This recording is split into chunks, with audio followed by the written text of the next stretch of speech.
I often see producers having their drums really basic, a kick, a bass, a hat, and a clap, and that often sounds boring.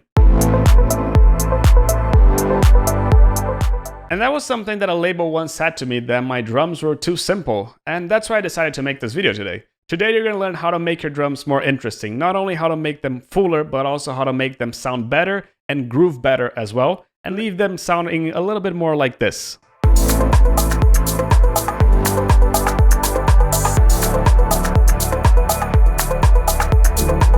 Really cool, right?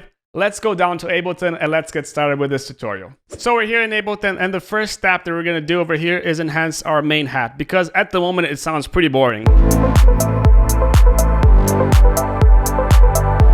And depending on the genre, the close hat is not the main element that you want to use for, because it could sound a little bit thin. So what if you use a shaker instead of a close hat? So we have the shaker over here, and this is how it sounds like.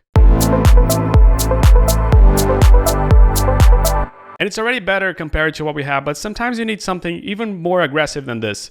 So an open hat could be the way to go in your situation. You can start with the shaker, for example, and you can add the open hat afterwards, just because the open hat gives a little bit more excitement in the percussion. So as said, you can start over here with the shaker, and then you add the open hat as the song progresses. But let's go to step number 2, which is essentially adding some hat enhancers. So step number 2 is enhancing a little bit of the groove of what we have over here in our percussion. With the open hats, we have 3 types of enhancer hats. We have this hat right at the beginning, in the beginning of the 2 bar. We have this one over here at the end of the 2nd bar. And we have this one over here that plays a little bit on the left and a little bit on the right.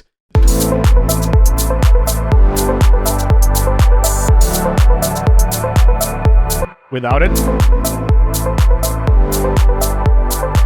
and without the open hat.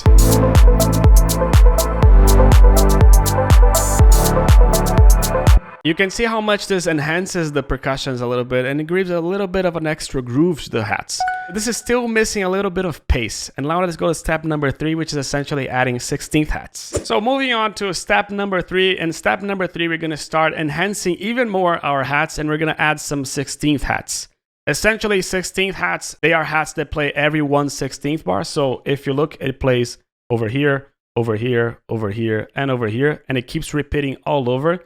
And essentially, this gives a little bit of a pace to the song, so we're going to add our 1/16th hat right now. So our 1/16th hat is over here, and it sounds like this with it. And without it. You can see how much pace it gives to the song. With it, it just glues everything a lot more together, and I love using them in all my songs.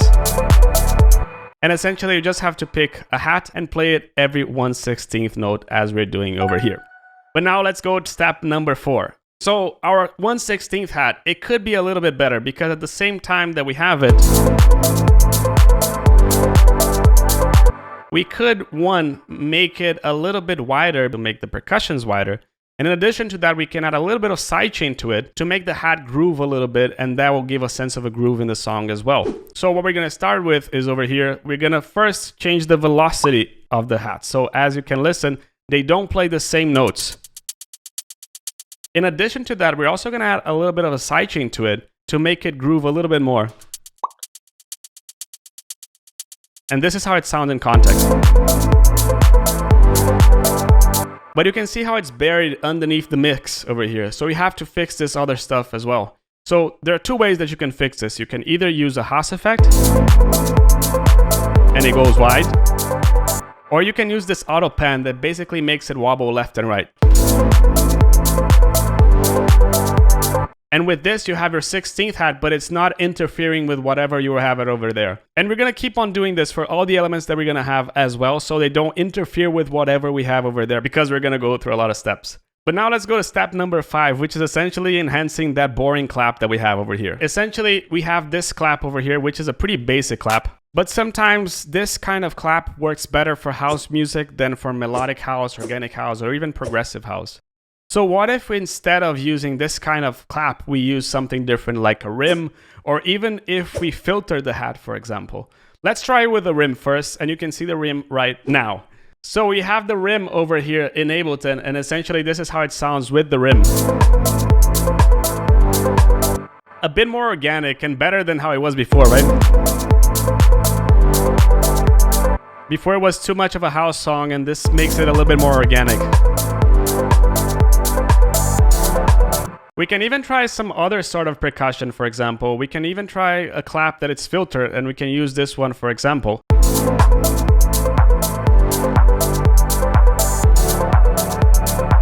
But you can see how basically we just changed the hats and we just changed the claps, but this already makes the percussion of the song a lot better. Now let's go to step number 6, which is essentially enhancing our clap groove. And we're gonna add this over here with the main rim that we were working with before. And you can do this essentially by putting over here at 1/16 your grid. So you can add some hats over here, maybe over here, and this is how it sounds like.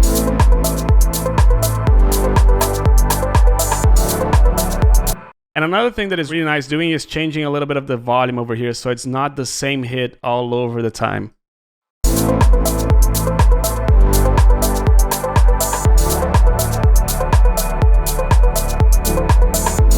And you can see how this already makes the rim a lot more interesting, but sometimes we just don't get this groove going right away. And what you can do in this situation is add a loop. We're gonna pick a loop over here from the Cashmere pack, and it sounds like this.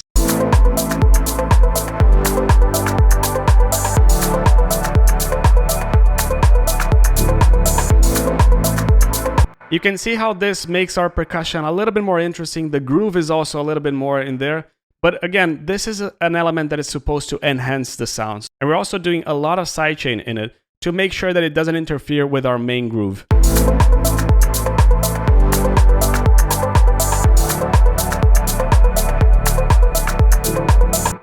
We can talk about melodic house, organic house, or even progressive house and not talk about shakers and tambourines. I love using sounds that were already recorded, so loops that were recorded with real shakers and real tambourines. And this is how it sounds like when we add it to our song.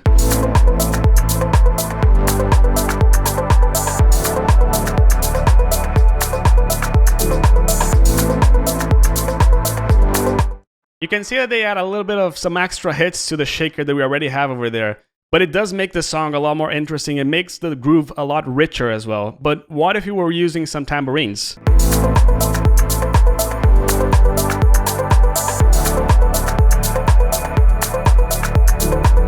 It adds a groove from the tambourine, which is really rich in the high end, and it also fills the spectrum a lot more. If you already have a lot of stuff going on in your center, what you can do over here with this tambourine is just use a Haas effect and use it a little bit wider. Without it, with it. We can see that with the Haas effect, we can listen to it a lot clearer because it goes to the wider parts of your song. But now let's go to step number 8. I love adding bongos to my songs because they feel really nice, they feel really rich to the song, and they add a lot of groove in the high end of the percussion because they add some extra hits that we weren't listening before. So listen to how it sounds like when we add this bongo loop over here.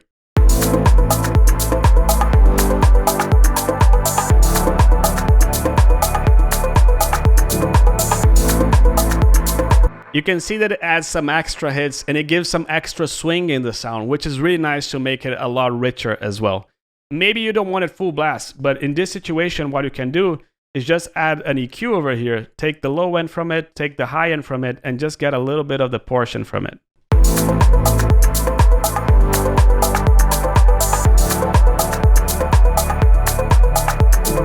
You can see how it's really nice and it becomes a lot richer. But what about the low end? Can we add something in the low end as well to make the percussions richer in the low end as well? And now let's go to step number 9. Our last step over here is adding toms in the low end. And this helps us a lot because it ties up a little bit of the groove, not only in the high end of the percussions, but also in the low end. Because we're adding something in the low end, we have to be really careful with it. So I'm already doing a low cut and a sidechain over here in the bongos that I'm about to add right now.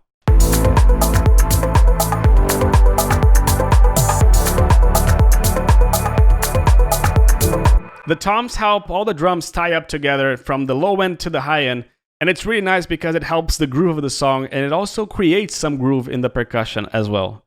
Again, it all depends with choosing the right samples, and you can see a lot of packs over here that I've used in this tutorial over here in the description below. But I hope you liked this tutorial, and I hope to see you soon in the next Abstrakt video next week. Ciao.